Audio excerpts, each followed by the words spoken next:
No one saw this coming. So Toronto Blue Jays are off to a very hot start this season.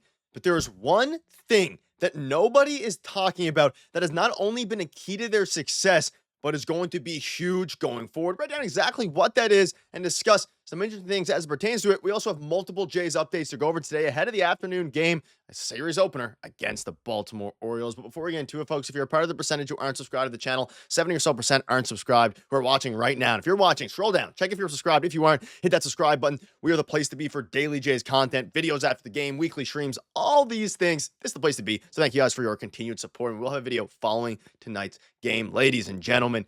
Hopefully, the Jays can take care of business in this afternoon's game. Not tonight. It is an afternoon game. And let's dive into the first topic of the day, which is a very interesting one. It is, now no one saw this coming. If you're wondering what it is surrounding Bo Bichette, but not what you think. Everybody's talking about how good he's been offensively, how he's been hitting, how he's been able to really mature as a hitter. And especially this year, he hasn't been insane offensively, but he has been very good. And again, at this point, the sample size is too small and the stats don't mean a ton. But I want to talk about his defense, and this is something that needs to be talked about. And there's a bunch of different things. I have some examples to go over as well, but I saw this tweet from Chris Black, and it's very interesting. But I also, I had this video planned for a little bit. His defense is fantastic, and I've been watching specifically in the past few games. It has been really good. From 2019 to 2023, Bo Bichette's defense was at a minus 14 outs above average. He's been above average last season and this season as well. Very smooth and relaxed, making an argument for staying at the position long term. He's earned it. Now, ladies and gentlemen, I wanted to bring this up because A, if you would have told me even 2 years ago in 2023 that Bo Bichette would be an above average defender, I would have thought you lost your mind. And B, the fact that Bo Bichette now, we've been talking about how an extension is going to be happening, hopefully, and Ross Atkins said they want to get it done, all these different things. That's going to be a big factor into all of this is, of course, his defense. And his defense has improved so much this year and just year after year that he's earned himself a spot as the everyday, shortstop going forward, which of course he will be on most teams. But there was conversation as recently as 2 years ago in the offseason in 2023, trade Bo Bichette, move him to second base, all these different things. He's now turned into a very, very good defender, and it makes things extremely interesting. You think back to one of his games against Boston. There's a quick thread by Chris Black here. There's so much you can always talk about with Bo. I still have a bat speed contact point thing sitting in the hopper, but wanted to get something out right now about what we're seeing about him. And I also want to talk about his offense a little bit as well, and I'll dive into some defensive things and what makes him so good defensively. But I want to dive into his offense a little bit. You can just tell right now that he is seeing the ball well. He's doing different things, and he's cooled off a little bit in the final couple games against Boston. But let's look at his percentiles. He has a 704 OPS. Again, he hasn't really tapped into power, but he has 17 hits. He's hitting 288, and he plays every day. And the peripherals look fantastic, right? As it pertains to especially, you look at his outs above or his, barrel rate, all these different things. But I want to look at now, and again, we're not further enough into the season for the outs above average to be able to, be a huge indicator, because literally a couple games ago his outs above average was in like the 90th percentile. But right now you can see it's sitting at a 51% outs above average. It is way too early into the season to necessarily take that into account. But even if you want to, right, he is still an above average defender by 1%. And, for a lot of you guys we all know how bad Bo Bichette was, that is absolutely crucial for him. Even being, and we always spoke about it, even being an average defender, which he has proved to be last year and this year, if you're actually looking at it from the eye test perspective, he looks fantastic. And a lot of that has to do with, of course, his mental clock. He's not rushing throws. He's making every routine play. He's even making some really good plays with Andres Gimenez, whether that's turning two. And again, he's only at 51 percentile, outs above average. The eye test has looked fantastic. He has looked really good defensively. The team as a whole had a bit of a blip in their last game. But other than that, the team has looked fantastic defensively.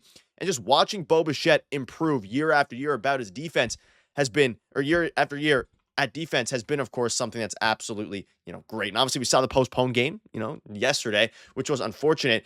But you can see this here, and there's a couple different things. And the reason we want to bring this up now is because we're talking about an extension. He said, my goal as a kid was to always be with the organization my whole career. That shifted to being with the Blue Jays forever and building a winning culture with Vlad. Nothing on the table right now, and I'm just focused on the game. And of course, he wants to build a winning culture with Vlad, all these different things. That starts with his defense. And I just wanted to give him some props on that because it has been fantastic. And I found a very interesting article. This is from October of 2023, so a couple years ago now, almost. And it is very interesting. And I wanted to bring this up because no one's really, this is from a while ago. And he spoke about, and this was, of course, in the middle of when his improvements started to be an above average defender, right? He spoke out about it. And now looking at this a couple years later, things get very interesting as it pertains to, of course, this, specific improvement. He said it's not just practice, it's repetition, whatever can happen in games. Rivera said, and this was back, of course, with Rivera when he was still with the team, the third base coach, the infield coach. The coach was immediately on board with Bichette's request, so they got to work on establishing a routine that would guide the shortstop through a season in which he's taken his glove work to the next level. We were talking recently about how hard it was for him last year mentally, that most of the errors he was making was because he didn't trust himself. He didn't have confidence, and now his confidence is over the roof. Bichette said it's just understanding that I'm capable of doing it and then going out there and doing it. And now, of course, you can see here, the Bo Bichette who takes the field in postseason this October for the Jays is the best defensive version you've ever seen. We know how 2023, Bo Bichette and the Toronto Blue Jays ended up being a disappointment. But I wanted to bring this up because it's very interesting. You look at these quotes with, Rivera, who's left the team now, but you look at the quotes about how important defense was in 2023 when he really started to take the next step, right? Especially towards the end of the season and the postseason. And now you look at what he's, done from there and how good his defense has turned into. And again, he's not a fantastic defender necessarily. He's an above average defender last year. And this year, he's off to a very good start. No matter what the stats say, they still say he's above average. No matter what the stats say, he looks really, really comfortable out there, right?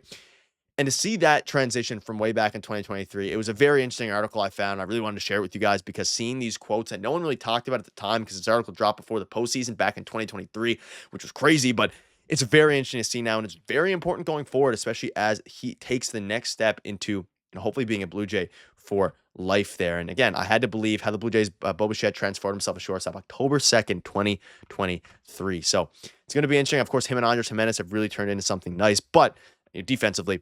And let me know down below what your thoughts are on that. That was very interesting. But let's dive into a couple key updates before tonight's game. So we have multiple updates to go over today, specifically as it pertains to, of course, the Toronto Blue Jays going up against the Baltimore Orioles. And this is very interesting. Let's dive into the updates we have today. So, as you know, I covered it in yesterday's video. The starters are, it's going to be today, and it got confirmed now. And again, this tweet was from a couple days ago from Ben Nicholson-Smith. It got confirmed yesterday night that it is Bowden Francis and José Berríos taking the games today and Sunday tomorrow. So it is going to be Francis and Berríos. You'd assume from the Orioles side, you're going up against Sagano and Cade Povich. This should be a very interesting series. The Jays really need to kind of step on the Orioles' throat here. You now have the lead in the AL East. The Yankees got destroyed tonight. You are leading the AL East, and if you can come out and continue to stretch that lead, every single game matters against division rivals. It doesn't matter, too early to standings watch, but it does not matter as it pertains to specifically beating AL East teams. We know, you can think back to 2021. I use the example all the time, Marcus Semien, when, of course, he dropped, he threw a bad throw late in the game against the Tigers. It ended up costing them a loss, which cost them the postseason on the last day of the year. We all remember that, not to bring up that memory. But as it pertains now to the game tonight, each game matters a ton, and those are the starters that are going tonight because yesterday's game was delayed due to rain. So it is just going to be, you move all these over. So it'll be, of course, Easton Lucas then on Monday. And against the Braves, which is some unfortunate news, they are seemingly going to get Spencer Strider back. So maybe we'll see an Easton Lucas-Spencer Strider matchup, the two aces, as it would. So yeah, let me know down below your thoughts are on that. And I also want to get into some keys of the game. It's kind of a new segment here I'm going to be doing before, most games. Let me know down below in the comment section right now. Do you want to see this segment continue going forward? The keys to the game for tonight's game. And if not, just let me know down below what your thoughts are. If you like it, if you don't like it, I want to hear positive and negative comments. But I want to get into the three keys of the game. So the first one being Bowden Francis. He needs to get off to a good start versus the O's lineup. The O's lineup is struggling right now. The Orioles in general are really struggling heavily right now.